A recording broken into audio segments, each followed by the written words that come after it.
Hello. It's me. It's just Laura this week. I am going to start occasionally doing these solo episodes.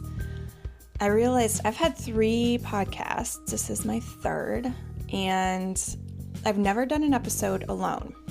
I've always had a co-host or a person that I'm interviewing, and it's something that I've wanted to try.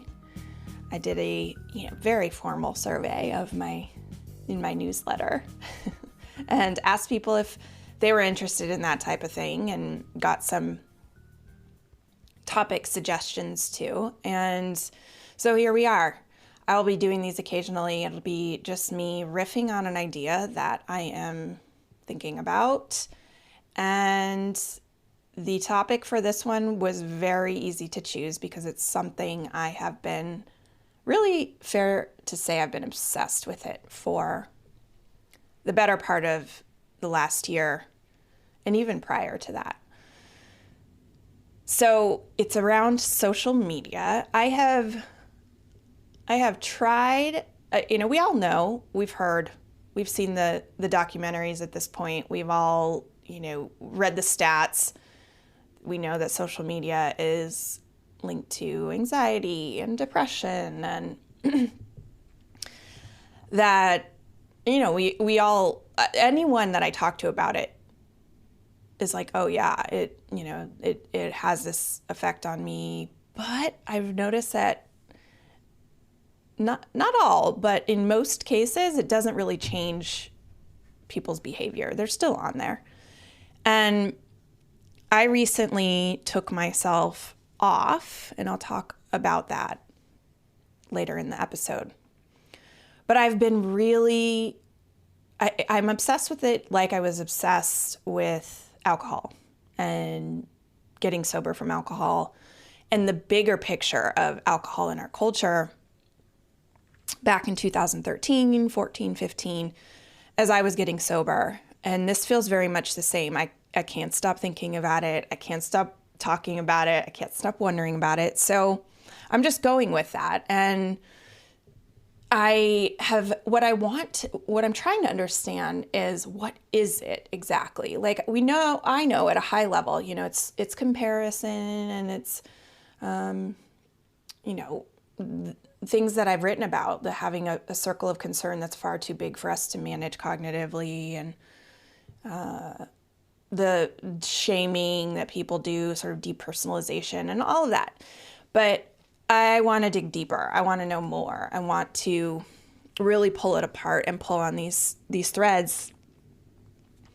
So this episode is about one aspect that I'm sort of turning over in my mind right now, that has come to light in really the past week. It's sort of gelled because of a few conversations that I've had and a few different ideas coming together. It's like, okay, this is a major part of it.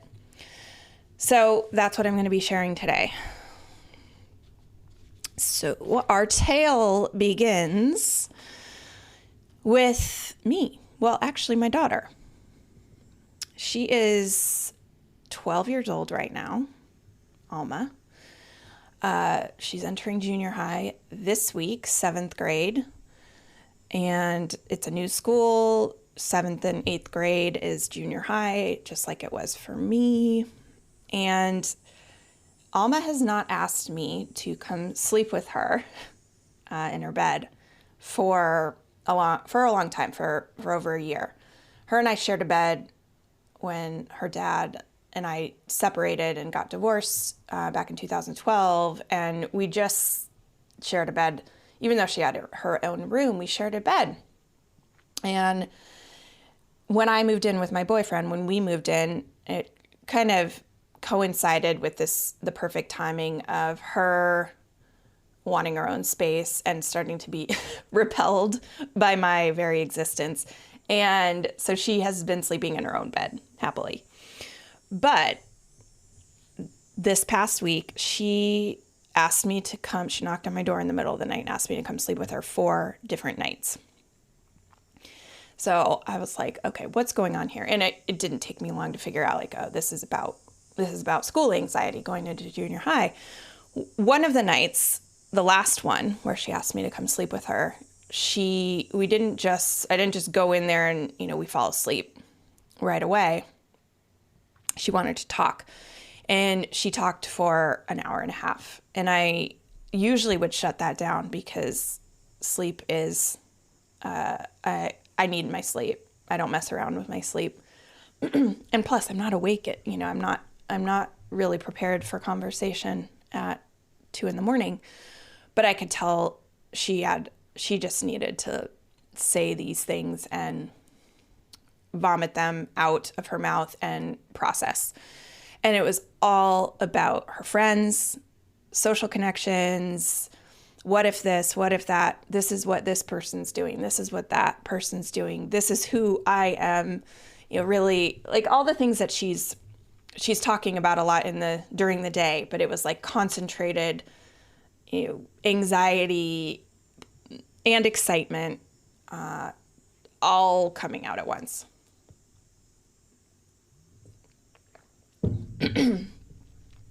So I didn't shut it down because I could tell she needed it. And also, I know exactly what it's like. For me, junior high, even high school, and even college, but especially junior high, I hated it. I hated it. I was not comfortable. I was anxious all the time.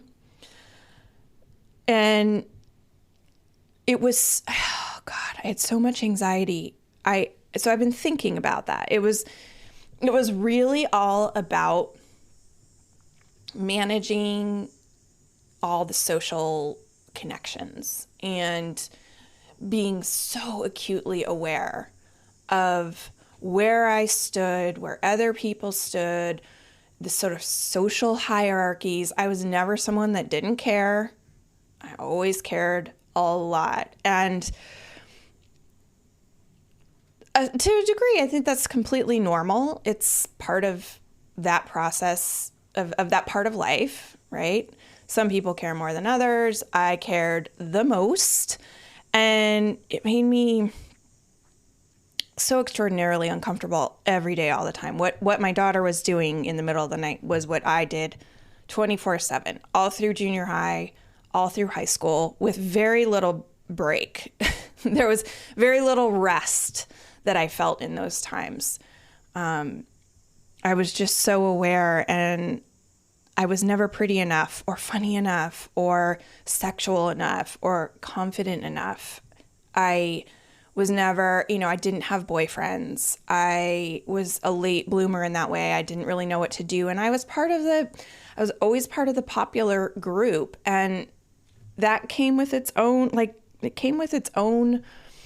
sort of pressures. Like, I was supposed to know how to do those things. I was supposed to know how to act and be, and I didn't. So I performed all the time. I learned how to perform really, really well, and it was exhausting.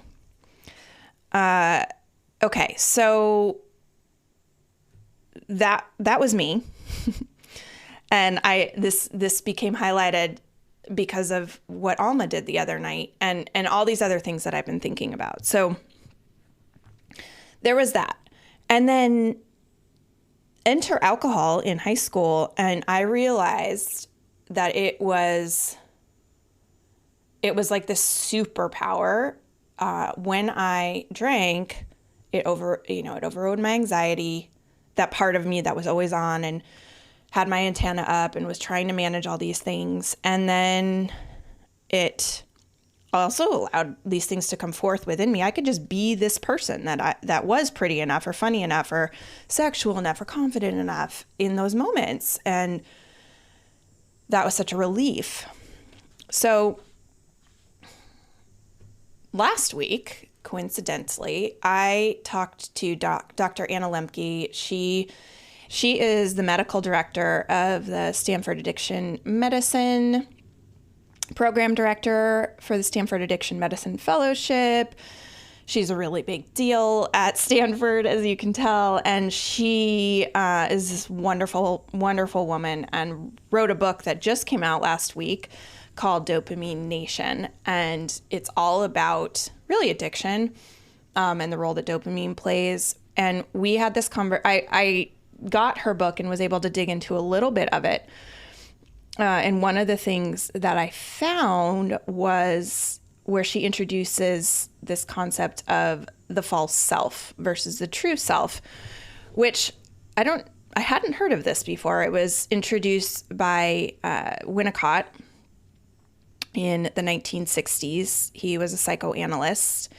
And the idea is that we create the true self is the most spontaneous, sort of natural expression of who we are. Babies come out only really expressing their true selves. You know, I'm hungry, I'm thirsty, I want to be held, I want to be put to sleep. They don't think they don't cognitively say, okay, if I do this, I'll get my needs met, right? They just do. And what happens is over time, if needs aren't being met by our true self, expression of our true self, we create a false self or many false selves. And some of this is natural and necessary, you know, to function in society. You create a certain persona that you present at work, say, or in certain groups of people. But the problem is that this creation of a false self sometimes eclipses or overshadows the true self, and the true self gets lost. The true self is never accessed. The false self is the one running the show all the time. I can say without a doubt that was me. I had created, and I've written about this in my book so much. It's been a central part. I've understood it, you know, in sobriety as a central part of my story. I didn't really get that before I got sober, but I created a self that was more seemingly pleasing to other people, that would ensure my connections were established and maintained, that I was more liked, that I was all of the things that I thought I needed to be. And some of that is very real. We don't do it because we're deceptive liars. We do it just like every other adaptive behavior to keep our attachments, to get our needs met. So Anna introduced me to this false self concept. I'm going to read a little line from her book. According to Winnicott, the false self is a self-constructed persona in defense against intolerable external demands and stressors. Winnicott postulated that the creation of the false self can lead to feelings of profound emptiness. As Gertrude Stein said, there is no there. I felt that when I read it. I felt that. And she says, when our lived experience diverges from our projected image, we are prone to feel detached and unreal, as fake as the false images we've created. Psychiatrists call this feeling derealization and depersonalization. Okay, so that's a little foreshadowing into where I'm going. When all through my late teens, really all my life, I can say, late teens, 20s, most of my 30s, my false self was running the show. False selves. And alcohol really held that up. Alcohol held it up. It allowed it to happen. It kept at bay the pain of being detached from a true self. And then in 2014, when I got sober, I started reconnecting, learning who this true Laura was, who this true self was. And that, I remember feeling like, I didn't know how much alone time I needed. I didn't know that I actually really hate big social situations, or even, smaller ones. I didn't realize that socializing was so extraordinarily exhausting to me. I didn't know how much alone time I needed. I did know, but I had pushed that part of me so far down and so far away. And I thought in the early years of getting sober that I just needed to recover from all that, that outward energy I had expended towards socializing and drinking and all of that. And it wasn't just a recovery period. It turns out that's just who I am. 7 years later, I'm continually amazed at how much alone time I need, how little tolerance I have for socializing more than, say, 2 hours, how deep of a inner life I have, and how extraordinarily important it is for me to connect with that and be in that, and so on and so forth. So 2014, right? I got sober. This has been an ongoing process of really practicing honesty. And Anna talks about in her book how practicing radical honesty is really about sorting out the authentic self and becoming the true self, and letting go of the narratives of the false self, and that is a process that is so paramount in recovery, so crucial. And that has been my experience too. I didn't have that language for it, but I have known and have written about extensively the importance of learning to tell the truth and telling the truth, and how, to me, sobriety, that has been the central process of sobriety. And something that if I get far away from that, I become very unwell very fast. Okay, so I got sober in 2014, and at the same time started to really use social media.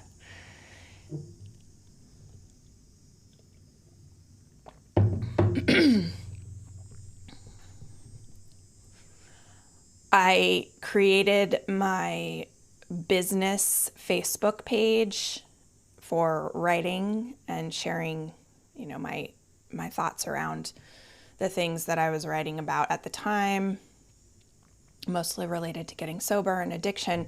In 2014, I started my Instagram account, which was different than my personal account. I don't have a personal Instagram account anymore, but I did, and I started it more as it was about sobriety. It was about, it is what is now, is I would say, my business Instagram account.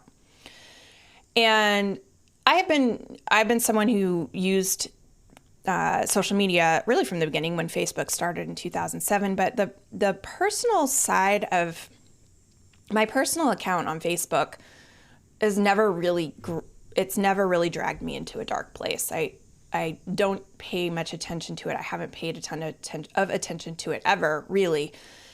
But the business one, because I can't really say there's a business one and a personal one. And my personal life is so intertwined with my work that it would be disingenuous to say that they're that different. Okay, so I started building these platforms in 2014, and it's 7 years later now, and I had a Facebook page that had about 30,000 followers. I deactivated that 6 months ago or more, deleted it, and I never really used Twitter. It to me was like, I'm so glad, but Twitter was like, oh, hell no, I can't, this is too much. I can't manage it. So luckily I never fell into the Twitter toilet, but Instagram, I built, close to $80,000, 80,000 people follow as a following there. And, it would be a total lie to say, to disentangle my social media accounts from my ability to move into a different career, to get a foothold in writing, becoming an author. I don't know how responsible my engagement there is for the fact that I was able to get a publishing deal, the fact that I was able to eventually switch careers. I don't know how important that was in those, how much of a factor social media was, but it's in there for sure. So there's obviously a lot of good that has come from it. And over the course, I would say, I started writing about it in 2018. That's when I first wrote about the ills of social media on my mental health. And again in 2019, 2020, and then this year. So I started to notice that it was a problem for me. But I didn't, it took me, I can say now, 4 years to really extract myself. And I didn't feel like it was an option. And I know a lot of people don't feel like it's an option to back out of it or want to. I know people don't have the same experience that I do. But I think a lot of people do have the same experience, but they either feel trapped by it or, they need it for their business. Or they just don't otherwise know how they could get off.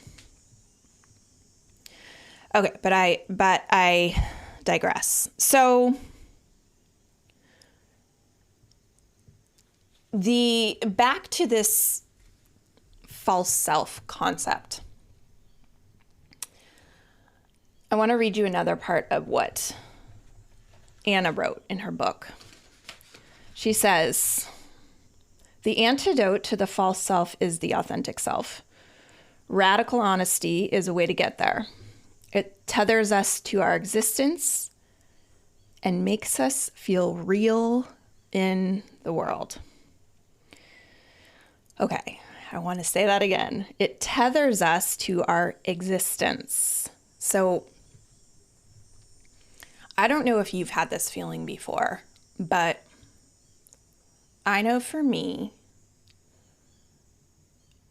I have been at times so embroiled, so involved in my social media presence, my existence. And I'll really focus on Instagram because that's been the Achilles heel for me, that I could not feel my life. I did not feel tethered to my existence. My online life, the false self, because it is a false self, and I'll talk about that, of my online persona felt more real, more important, more tangible than my real life. The depersonalization and the derealization were very, very real. And so was the profound emptiness in that. I was only as up as my latest post and how it did. And I was only as low as, the bad comment that I got, or the poor performance of whatever post. The up and the down and the up and the down, and it's absolutely out of control for so many reasons. It's an algorithm. It's not really directly correlated to anything real, to any real sense of value or any real sense of meaning. It's a game. And it's a game that by definition works because we don't know the outcome. It's like a slot machine. You can read this I have been reading about how that's why one of the reasons why social media is so addictive to us, because if slot machines are addictive, not because you win sometimes, it's because you don't most of the time. It's because you don't know. It's the unknown. It's when you don't know when you're going to win. So you pull and you pull and you pull. And it's that not knowing, it's that maybe this time that keeps you pulling and pulling and pulling. Same with social media. It's that maybe this post is the one. Maybe this one will be huge. I might get connected with this person or that person. You know, the sort of specifics are a little bit different for everybody, especially if you use it for business reasons. But it's the maybe that keeps us going back and back and back. So, and it feels real. It feels so real because I can also point to certain things that have become real in my life, certain relationships and certain connections that have become real because of social media that I can say, but there's this, that's real. Yeah, but the experience as a whole is really not something that it's definitely not something that you can stand on. It's not something you can fall back onto as what is called a true self, right? So another part of what was written in that paragraph that Anna wrote, the antidote to the false self is the authentic self. Radical honesty is a way to get there. It tethers us to our existence and makes us feel real in the world. It also lessens the cognitive load required to maintain all those lies, freeing up mental energy to live more spontaneously in the moment. Holy crap, there's so much in those, 3 sentences? So much. I could do 3 podcasts just on that. But let's bring this back. Okay, so I get to this place. It got really bad in 2020, and it stayed pretty bad in 2021, where I would have told you that I am who I am on social media, that is who I am in real life. But of course that's not true. It can't be true. It cannot be true. It's not true for anyone. I don't care what they say. I'm very aware when you have 80,000 people potentially following you. And by the way, we know in the back of our minds subconsciously that the potential is the entire world at any moment that could see what we are saying. There's no way you're not performing something. There's no way you're not editing yourself. Unless you are a sociopath or a psychopath and you really don't care, you don't have that part of your consciousness that is aware of these things, you're gonna care. You're gonna care. And we're not stupid. We shape our performances, we shape our behavior to achieve a certain end. And I'm not saying that people come out and outright lie, but you tailor a message.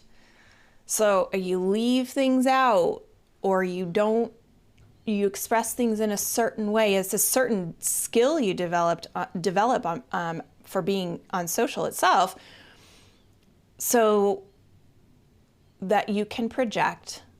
You can take any moment and based on how you present the picture, how you present the quote, and how you write the caption, that supports this overall image. And some people get much closer to reality than others, but it's never fully there, right? It's never fully there. There are all kinds of things that I would never say online that I feel that I might say in a trusted relationship or a conversation between me and, say, one of my friends or my boyfriend, because I can't, those are things I can't work out with 80,000 people. All my doubts, insecurities, questions, contradictions. And we don't allow for that stuff to take place on social media. So just by the nature of what it is, especially for someone who their person is the brand, like me, it's this ever-evolving sort of monster, as I see it, that feels very real. And by the way, there is a huge high to getting the quick, immediate affirmation that you can get when something is received well. Of course there is. We're all drawn to that. And knowing that you might be able to do that you could do that at any moment. I have so many times, unconsciously or consciously, gone over to Instagram to post something when I wasn't getting enough feedback or attention in the present moment, or whatever I was feeling I didn't want to feel, or I wanted to manufacture a certain amount of whatever it is that I needed in the moment: feedback, attention, acknowledgement, audience. I've done that probably millions of times at this point. Certainly I've done it over 3,000 times, because I have 3,000 plus posts on that account. Okay, so there's this continual construction of a false self, and upholding of a false self, and feedback that you get from a false self. And again, by the way, this isn't all done for malicious reasons. I wasn't consciously doing this. There's a lot of honest, true, real effort that has gone behind my posts and gone into my posts. And there's a lot of things that I worked out online and with that community on social media. But there is a very, very, very fine line between what is real and honest, and I would say, quote unquote, good, and what is feeding this false self, feeding this performance. And this is where I close the loop on the beginning part of this share, where that part of me, that junior high part of me, was totally activated. Who am I connected to? Who am I not connected to? How can I get this person to see me? How can I get this person to like me? How can I be seen as this way, right? How can I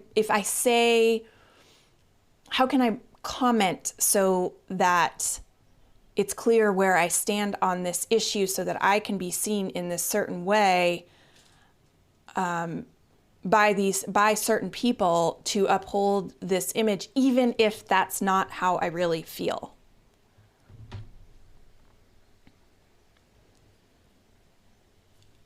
Or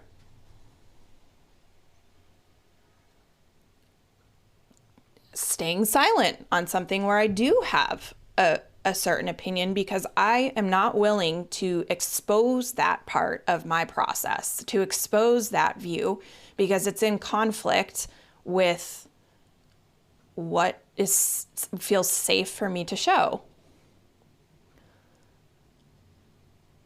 I mean, the cognitive load required to manage this.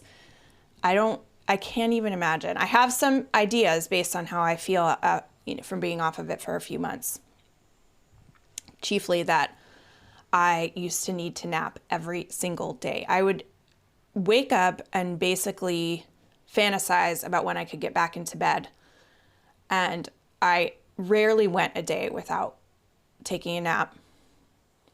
And now I'm not napping as much, and I'm not fantasizing about sleeping. I might be tired, I might take a nap here and there, but I'm not just completely shut down, which is, a classic symptom of depression.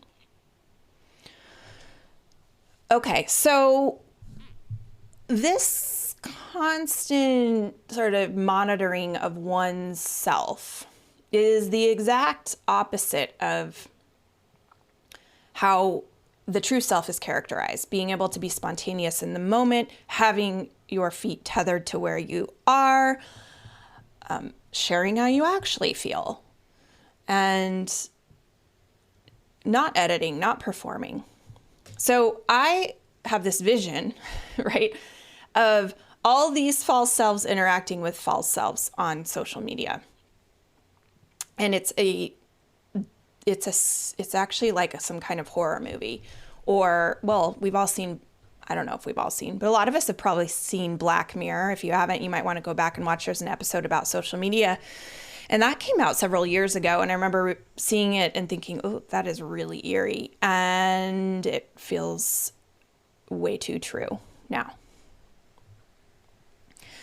So this is a concept I'm playing with, this concept of true self versus false self. And for me, being disconnected to my false self to such a degree that there was no there is what ultimately led me to, I believe, getting into a severe alcohol addiction. And it was one of the most painful things I've ever experienced, having to crawl out of that. And again, faced with it in a different way with social media, but the feelings are exactly the same. The behaviors are very much the same. The rationalizations and the bargaining and the, trying to apply arbitrary rules in order to stop my use, and negotiating and justifying and all those things are exactly the same as my process of getting sober. And I can see underneath all of it now is this really kind of tender, beautiful, true self trying to fight its way back through. And as a person who had to go through the process of, I guess we could say, reclaiming the true self or building up the true self or being comfortable with my true self, and I really am. I had that to fall back on. I know what that felt like. So it wasn't that I had to do all of the same digging again. It's just I had to, being off of social for even a couple of weeks, it was like, oh, right, here I am. This is what's real. And the anxiety turned down significantly. The depression turned down significantly. And I didn't have to go through that whole process again, but it's still, it is as big and as scary of a false self. The allure is there, right? Because being that false self has a big payoff, outwardly. And we feel like it's connected to our success in the world, to our success with other people, to our connections with others and all of that. So it's a very real draw. But there is no there. There is no there for me. So I will end this episode just with that. I want to provide a few caveats, I suppose. I recognize that other people's experience is not mine. This is really about my experience, and if it's something that you resonate with or that feels true to you, then great. But I'm really working out what's going on with me. I have definitely the pieces that I've written on social media. When I share them through my newsletter, I get more responses than any other topic. So I know that I'm not totally alone here. But this isn't me saying everyone should get off social media. I know that's not realistic, nor do I think that that's true for everyone. Just like I don't think it's true that everyone needs to stop drinking. This is how it affects me. And yeah, it's just my experience. The other thing is I totally recognize that I'm in a position now. I have built up enough of I have a healthy newsletter list. I have a company with the Luckiest Club. I have a community there. I have a book out in the world already and a contract to write a second and third book, that I'm in a position where I can step back from social media. There are people out there like Cal Newport and many others actually who will say that the idea that you need social media in order to be a successful author or a successful business person is absolutely not true. And in fact, it is totally counterproductive. I don't know. I think it really depends on the type of business that you're trying to create. I think it absolutely just depends. But I want to acknowledge that I'm in a position where I can step away now, and I don't know the effect that it will have on my professional life. I really don't. But I will see. I will report on that as time goes on. I've been off since April. I had a little relapse that I wrote about when I went on vacation in July, where I was on for 2 days. I felt like I had gone out and drank 2 bottles of vodka and slept with a stranger and all of those things that would have been akin to an alcohol relapse. I felt that level of hangover and anxiety afterwards. And since then I've been out. I actually deactivated my Instagram account. I don't have that Facebook page has been gone for a long time. So aside from being on LinkedIn, which I rarely ever use, and I feel like I only need to have it up there because of my company, I'm off. So we'll see how it plays out. We'll see how it affects my work. We'll see. And I'll report on that as time goes on. One thought I forgot to add in, and I want to talk about. So I noticed there's this part of what I've been talking about through this whole thing, and part of the anxiety I felt in junior high and high school, and that I have always really felt, is this very acute awareness of social connections, being in or out, in-group stuff versus out-group stuff. And this is human nature. It's very real. Some people care more than others. I am wired to care. I'm wired to notice. I care a lot less. Getting sober required me to not care nearly as much as I used to. And I have gotten a lot healthier around that, but it's still in there. And like I said, being on social media really brought out the most insecure. It brought out all the junior high stuff, and it brought it out on full blast. And a really good example of it came up actually last week.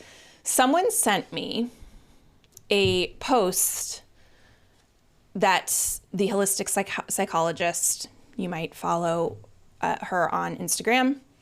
I used to follow her a long time ago, and then I don't know why I stopped following. I just did. And this isn't a comment on her. It's more a comment on this dynamic, and it underscores sort of everything that I'm saying in this episode. So she's a psychologist. She has a massive following, 4 million plus. She's put out a ton of information that I think has really elevated the general. She's brought psychological concepts to the mainstream and presented what I think is at its base very helpful information for people to start talking about things like trauma and other psychological concepts that really, unless you are in therapy or you've studied them, you wouldn't know about. So I think in that sense, there's some positive stuff there. Okay, what was fascinating to me, and it's just a perfect example of this stuff, is She posted about a new relationship that she's in with her wife and another woman, a throuple, new word for me. I didn't know that that was a word. And great. That's a whole other thing. This sort of, where's the line between what we need to know about people and what we don't, and how much is too much, and why does it matter, and all of that. Okay, but we'll put that aside for another day. She put up this post about this being in this throuple and that it's this great experience, and the interesting thing was what came out a few days later, and that's what was sent to me. It was a post that was commenting on the reactions to her announcement of this relationship. And she says, I lost 20,000 followers that day. I was emotionally prepared for these reactions, people not understanding, people shaming me, whatever. What is really troublesome to me is at the end of her caption, she writes, "This space," her page, her Instagram account, "is for the courageous warriors willing to go inwards." This space is for the courageous warriors. Meaning, if you aren't courageous, if you are not willing to go inward, if you had a reaction to my post about my relationship, if that was negative, say, or not fully supportive, fully understanding, it kind of reminded me, I saw this post a long time ago where this woman posted a picture of her boobs, and then online on Instagram, and then chastised people for commenting on the picture of her boobs. Like, how dare you look, and how dare you have an opinion about the picture that I posted of my boobs? What kind of sick psycho are you? She was talking to men in that case. I was like, okay, interesting. This kind of reminded me of that. It's like, oh, you had a reaction to my post about my relationship. Well, and it was coded in all this psychological language because she's very smart. And she's leading you could say she's leading an entire movement of, as she calls it, self-healers. She has 4 million people. And at the end of this post that's cloaked in all this psychological language, she says, this space is the one for the courageous warriors willing to go inward. And then one of her, who doesn't want to be on the courageous warrior camp? Who doesn't want to be someone who's willing to go inward and quote unquote do the work? I'm not a psychologist, but that seems extraordinarily manipulative and gaslighty. That is major in-group, out-group stuff. And shame, there's lots of shaming language in there. And what we do when we see a post like that is we don't just see the post itself, of course, we see who commented and what they said, and we absorb all of that information, and that informs not just how it's so persuasive to get us to be at a place, to perform being at a place where we may not be yet, to present a false self. I have done it hundreds of times, because I want her to see that I'm supportive of whatever, that I have this view that I think will be very popular and endearing to her and people who might follow her, when in fact, I might not really even know how I feel about this thing yet, because that's the normal human response, okay? And I'm not even talking about her topic, just anything, okay? One of her commenters said, "That's okay. Hey, there's 20,000 people who are unwilling to do the work." Like, man. And this is what we see all the fuck over social media all the time. We can't possibly manage this many connections. I also became acquainted with a concept called Dunbar's number, which is, I won't go too far into, but it is supposedly the number is 150, and it's the number of connections we can actually handle. The number of social connections we can actually manage and handle cognitively. And, you know, we're not meant to handle, if 150 is the max, you go onto an account like that and it's 4 million. It's just mind melty. And yet we feel like we should be able to handle it. How can that not change who we are? How can that not change who she is? How can that not lead to a presentation of false selves, many false selves? And no wonder so many of us feel empty. There's no there. We feel depressed, we feel anxious, but we can't really name why. I think this is a major reason why. It certainly is for me. All right, I will leave it at that. This has been fun. I would love to know what you think. I would love to know what you think, not just about the topic, which I definitely want to know, but about, these solo episodes and what works, what doesn't.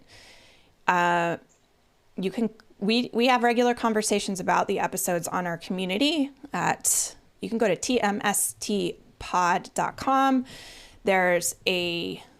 You can click on community, and it's a free community, and it's really fun. We do this thing called NGP Fridays, Non-Guilty Pleasure Fridays, where we talk about shows and music and other media that we're into. And we have we show the playlists for every episode, which we create playlists for every episode. I guess I will be creating one for this. We do all kinds of really, it's a good place on the internet. It's away from Facebook.